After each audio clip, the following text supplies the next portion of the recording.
தமிழக சட்டப்பேரவை கூட்டத்தொடரின் 4ஆம் நாள் அலுவல் இன்று தொடங்கிய நிலையில் ஆளுநர் உரைக்கு நன்றி தெரிவிக்கும் தீர்மானம் மீதான விவாதத்திற்கு முதலமைச்சர் விஜய் பதிலுரை வழங்கினார்.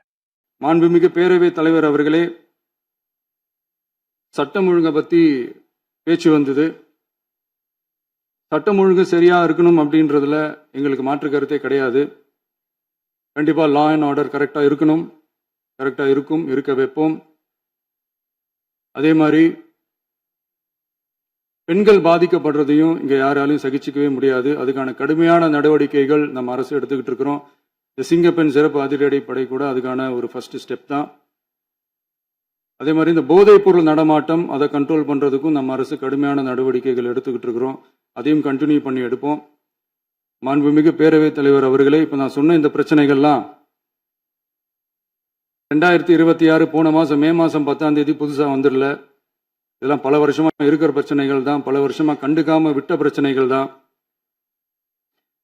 இன்னைக்கு எதிர்கட்சிக்காரங்க அதை பத்தி கேட்கும் போது எனக்கு அது அக்கறையா தெரியல, அவதூறு அரசியலா தான் தெரியுது, பழி போடுற அரசியலா தான் தெரியுது. இப்படி அவதூறு பழி போடுறவங்களை பார்த்து ஒன்னே ஒன்று தான் கேட்கணும்னு தோணுது. கடந்த 9-10 மாசமா நம்ம ஸ்டேட்ல சட்டம் ஒழுங்கு டிஜிபியே இல்லை. சட்டம் ஒழுங்கு டிஜிபியை போடுங்கன்னு சொல்லி எல்லாம் ஓஞ்சி போயிட்டோம். போன ஆட்சியில நடந்ததுக்கெல்லாம் இப்பதான் விடையே கண்டுபிடிக்கிறோம். நம்ம ஆட்சியில் போதைப் பொருள் நடமாட்டம் எல்லாம் தாறுமாற அப்படியே பரவி கொட்டி கிடக்குது. இதெல்லாம் இனிஷியல் ஸ்டேஜ்லயே யார் கண்ட்ரோல் பண்ணியிருக்கணும்? போலீஸ் டிபார்ட்மெண்ட் அப்போ யார் கையில இருந்தது? இத்தனை கேள்வி நம்மளை பார்த்து கேட்கறாங்களே, ஒரே ஒரு கேள்விதான் நான் கேட்கணும்னு தோணுது. போலீஸ் டிபார்ட்மெண்ட்டை கையில வச்சுக்கிட்டே பிகினிங்லயே இனிஷியல் ஸ்டேஜ்லயே இந்த போதைப் பொருள் நடமாட்டத்தை ஏன் கண்ட்ரோல் பண்ணல? மனசாட்சி உள்ளவங்க இந்த பிரச்சனையெல்லாம் ஏன் நடக்குதுன்றது அவங்களுக்கே நல்லா தெரியும். இன்னைக்கு சட்டம் ஒழுங்கை பத்தி கேள்வி கேட்கக்கூடாதா அப்படின்னா தாராளமா கேட்கலாம். இது ஜனநாயக அரசு, மன்னராட்சியெல்லாம் கிடையாது, மனசாட்சி உள்ள மக்களாட்சி. அதனால கேள்வி கேட்கலாம், எல்லாருக்கும் எல்லா உரிமையும் உண்டு. விமர்சனம் செய்யலாம், எல்லாருக்கும் எல்லா உரிமையும் உண்டு. ஆனா நம்ம ஆட்சியில் என்ன நடவடிக்கைகள் எடுத்திருக்கோன்றது தெரிஞ்சுக்கிட்டு அதுக்கு ஏற்ற மாதிரி ஒரு நடுநிலையா பேசுனீங்கன்னா கொஞ்சம் நல்லா இருக்கும். சட்டம் ஒழுங்கை பத்தி யாருக்கு என்ன யோசனை இருந்தாலும், மக்கள் நலனுக்காக யாருக்கு என்ன யோசனை இருந்தாலும் அதை தாராளமாக சொல்லலாம். நம்ம அரசு அது காது கொடுத்து கேட்கும். ஆனா நம்ம அரசனுடைய நிர்வாகத்திறன் அதை பத்தி பேசுறவங்களுக்கு ஊரடிச்சு உலையில போட்டு ஊழல் மேல ஊழலா செஞ்சுக்கிட்டு அதுல இருந்து தப்பிக்கிறதுக்கு பேர் தான் நிர்வாகத்திறன் அப்படின்னு சொன்னா, அப்படிப்பட்ட ஒரு ஊழல் செய்யற நிர்வாகத்திறனை நம்ம அரசு ஒரு நாளும் செய்யாது. பொட்டி பெட்டியா பணத்தை வச்சுக்கிட்டு, பெட்டியை வச்சு எல்லாம் செஞ்சுக்கிட்டு, போதைப் பொருள் பாதுகாவல் கழக மாடல் அரசாங்கம் செஞ்ச ஒவ்வொரு ஊழலா வெளியில வந்துகிட்டு இருக்கு. டாஸ்மாக்ல பார்ட்டி ஃபண்ட் கட்சி நிதி அப்படின்ற பேர்ல அடிச்ச கொள்ளையெல்லாம் ஒன்னா இப்போ கவர்மெண்டோட கஜானாவுக்குள்ள கொண்டு சேர்த்துக்கிட்டே இருக்கிறோம். டாஸ்மாக் மாதிரியே பல டிபார்ட்மெண்ட்லயும், மறுபடியும் சொல்றேன், கட்சி நிதின்ற பேர்ல அடிச்ச கொள்ளைய ஒன்னா கவர்மெண்டோட கஜானாக்குள்ளேயே கொண்டு சேர்த்துக்கிட்டே இருக்கிறாங்க. இப்பவும் சொல்றேன், மக்கள் பணத்திலிருந்து ஒரு பைசா கூட தொடமாட்டோம், தொடவும் விடமாட்டோம், தொட்டா விடமாட்டோம், இதுக்கு முன்னாடி தொட்டவங்களையும் விடமாட்டோம்.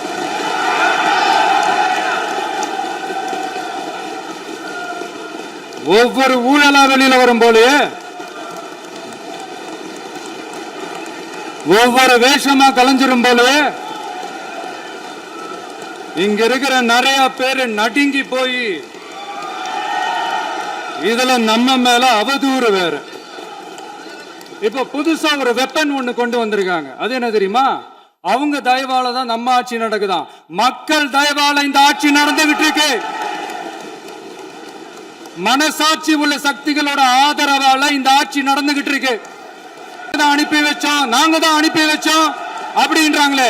அனுப்பி வச்சவங்களுக்கு மினிஸ்ட்ரியில இடம் கொடுத்தா ஏன் கதறீங்க? ஏன் இவ்வளவு கோபம்? ஏன் இவ்வளவு கதறல்ஸ்? இதுல இன்னொரு முக்கியமான விஷயம், மார்க்சிஸ்ட் கம்யூனிஸ்ட் கட்சி நமக்கு ஆதரவு கொடுத்தது சுயேட்சையா எடுத்த முடிவுன்னு சொல்றாங்க. அதே மாதிரி இந்திய கம்யூனிஸ்ட் கட்சி நமக்கு ஆதரவு கொடுத்தது சுயேட்சையா எடுத்த முடிவுன்னு சொல்றாங்க. இதுல எங்க இருந்து நாங்க தான் அனுப்பி வச்சோம்னா புரியலையே. மக்களுக்கு நல்லா புரியும், எல்லாத்தையும் தெளிவா பார்த்துக்கிட்டு இருக்கிறாங்க.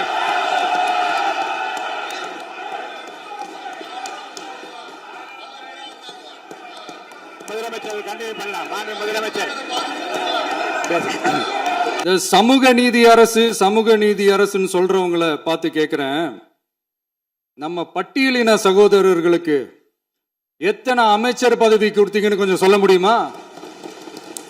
ஆனா நம்மளுடைய அரசுல 8 அமைச்சர் பதவிகள் யாருக்கு? நம்ம பட்டியலின சகோதரர்களுக்கு. எல்லாம் நம்ம அண்ணன், நம்ம தம்பி, நம்ம தங்கச்சிங்க. அண்ணல் அம்பேத்கர் அவர்களுடைய கிட்டத்தட்ட 100 ஆண்டு கால கனவு இப்ப நிறைவேறி இருக்கு. நான் ஏன் கொஞ்சம் சவுண்டா பேசுறேன் அப்படின்னா அவங்களுக்கு கேட்கணுன்றதுக்காக, தப்பா எடுத்துக்காது.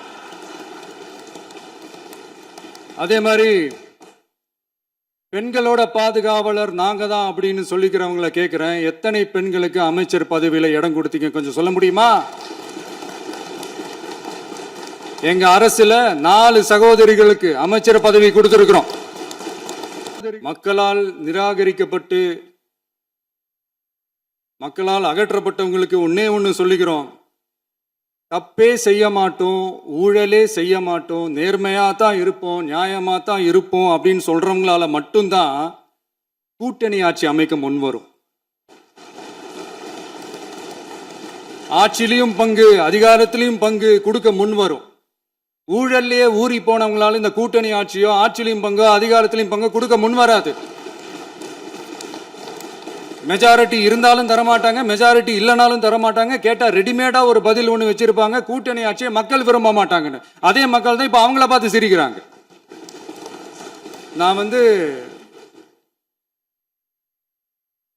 பதவி ஏத்த அன்னைக்கு கொஞ்சம் டைம் அவகாசம் கேட்டேன். எதுக்கு கேட்டேன்? நிதி நிலைமைலாம் கொஞ்சம் மோசமா இருக்குது, அதெல்லாம் கொஞ்சம் சரி செஞ்சுக்கிட்டு படிப்படியா கொஞ்சம் கொஞ்சமா நான் கொடுத்த வாக்குறுதிகள்லாம் செயல்படுத்துவேன், அதுக்காக கொஞ்சம் டைம் அவகாசம் கேட்டேன். நான் ஏதோ வேற எதுக்காகவோ வேற யாருக்காகவோ ஏதோ அவகாசம் கேட்ட மாதிரி. அடுத்து இங்க சபையில இல்லாதவங்களை பத்தி பேச வேண்டாம்னு நினைக்கிறேன்.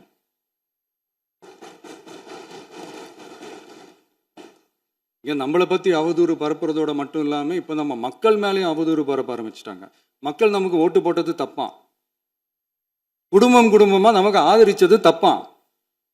இது இப்போ இல்ல, நான் சொல்றது எம்ஜிஆர் அவர்கள் காலத்திலிருந்தே. அப்பவே அவர் ஜெயிச்சப்போ அதே மக்களை தப்பா பேசுறது. மக்கள் என்ன பண்ணிட்டாங்க, எம்ஜிஆர் என்ன பண்ணிட்டாரு, எம்ஜிஆர் என்ன இது பண்ணிட்டாரு. 50 வருஷமா ஒரே டெக்னிக்கா.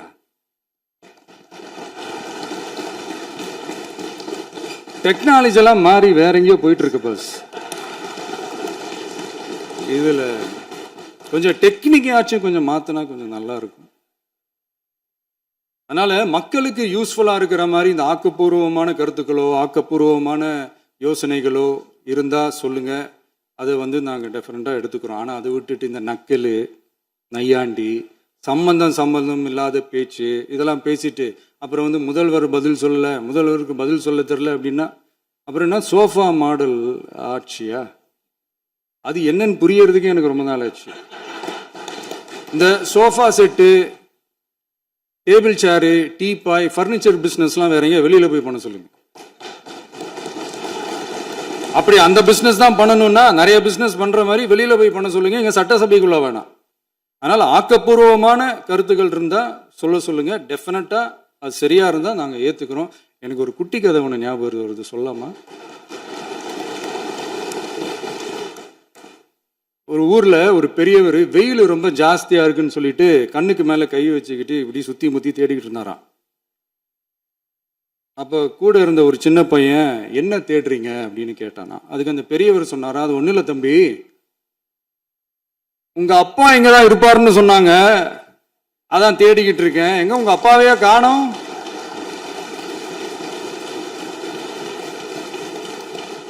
இல்ல அந்த எங்களுக்கும் நக்கலா நையாண்டியா சம்பந்தம் இல்லாத குட்டி கதை இதெல்லாம் எங்களுக்கும் பேச தெரியும்.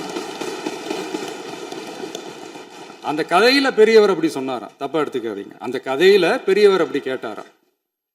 அதனால யாரும் இங்க டென்ஷன் ஆக வேணாம். அதனால இன்னொரு என்னுடைய உரையை முடிக்கிறதுக்கு முன்னாடி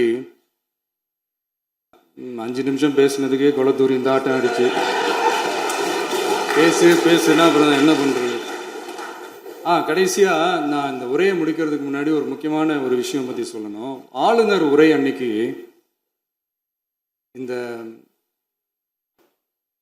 தமிழ்தாய் வாழ்த்துக்கு அப்புறம் தேசிய கீதம் பாடினது தப்பு, தேசிய கீதம் 2 முறை பாடினது தப்பு, அப்படி ஒரு நிகழ்வு இதுக்கு முன்னாடி இந்த சட்டசபையில நடந்ததே கிடையாது, அந்த மரபே மாத்திட்டீங்க, இப்படி ஒரு பெரிய ஒரு போர் மாதிரி எதிர்கட்சியை சார்ந்தவங்கலாம் சொன்னாங்க இல்லையா? அந்த மாநில உரிமை போராளிகளை, அந்த மரபு காக்கிற உரிமை போராளிகளை ஒரே ஒரு கேள்விதான் கேட்கணும். 2021 ஆகஸ்ட் 2 ஞாபகம் இருக்கா? Centenary celebration of Tamil Nadu legislature. அந்த ஃபங்க்ஷன்ல நம்ம முன்னாள் முதலமைச்சர் கருணாநிதி அவர்களோட கலைஞர் அவர்களுடைய கலைஞர் அவர்களுடைய புகைப்படத்தை மாண்புமிகு குடியரசுத் தலைவர் திறந்து வைக்கிற ஒரு ஃபங்க்ஷன். அந்த ஃபங்க்ஷன்ல நேஷனல் ஆந்தம் ஃபாலோடு பை தமிழ்தாய் வாழ்த்து அப்படின்னு அறிவிச்சது ஞாபகம் இருக்கா? அதாவது தேசிய கீதத்துக்கு அப்புறமா 2வது முறையா, நோட் திஸ் பாயிண்ட் மாண்புமிகு பேரவைத் தலைவர் அவர்களே, ப்ளீஸ் நோட் திஸ் பாயிண்ட்.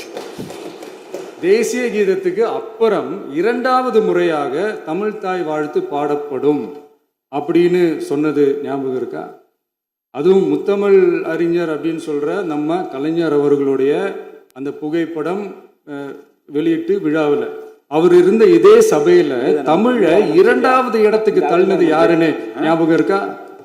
அது மட்டும் இல்ல, அந்த தேசிய கீதத்தை நாட்டுப்பண் நேஷனல் ஆந்தம்னு சொல்லி அதே ஃபங்க்ஷன்ல கடைசியா ஃபங்க்ஷன் முடியும் போது செகண்ட் டைம் தேசிய கீதம் பாடினதும் ஞாபகம் இருக்கா? இதே அவையில் தான், அது அவை குறிப்பிலும் இருக்கிறது, இதே அவையில் தான் நடைபெற்றது. இந்த தக்க நேரத்தில் இந்த ஆதாரங்களை அளித்த மாண்பு முதல்வர் அவர்களுக்கு நன்றியை தெரிவித்துக் கொள்கிறேன். டவுட் இருந்தா இந்த புக்கை பார்த்து தெரிஞ்சுக்கலாம். அதனால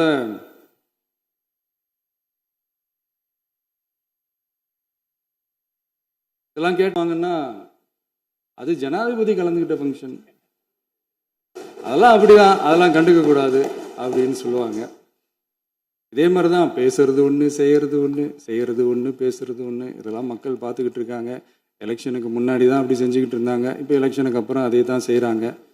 இந்த விஜயையும் சாமானியர்களின் உண்மையான சமூக நீதி அரசையும் அவமானப்படுத்துறதுக்கு தான் அவங்களோட அந்த பொலிட்டிக்கல் சீனியாரிட்டி அது பயன்படுத்துது போல.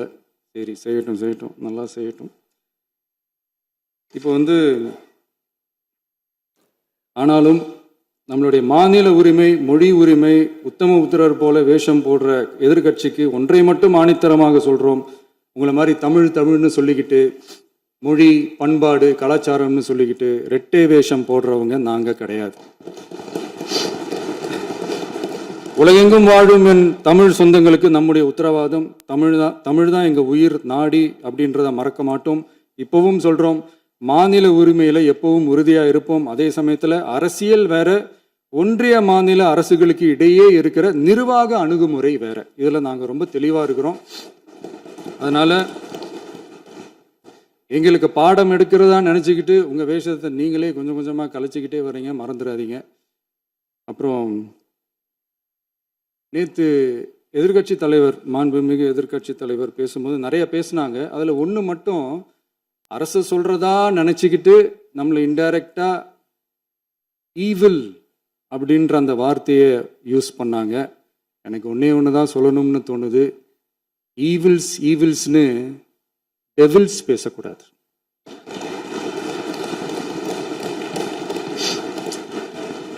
அவங்க இருந்திருந்தா ஒரு ஆக்ஷன் பண்ணணும்னு எனக்கு தோணுச்சு. எல்லாரும் போயிட்டாங்க. இல்லை, பர்மிஷன் பண்ணலாமா? இப்பவும் பண்ணலாம், ஒன்றும் தப்பு இல்லை.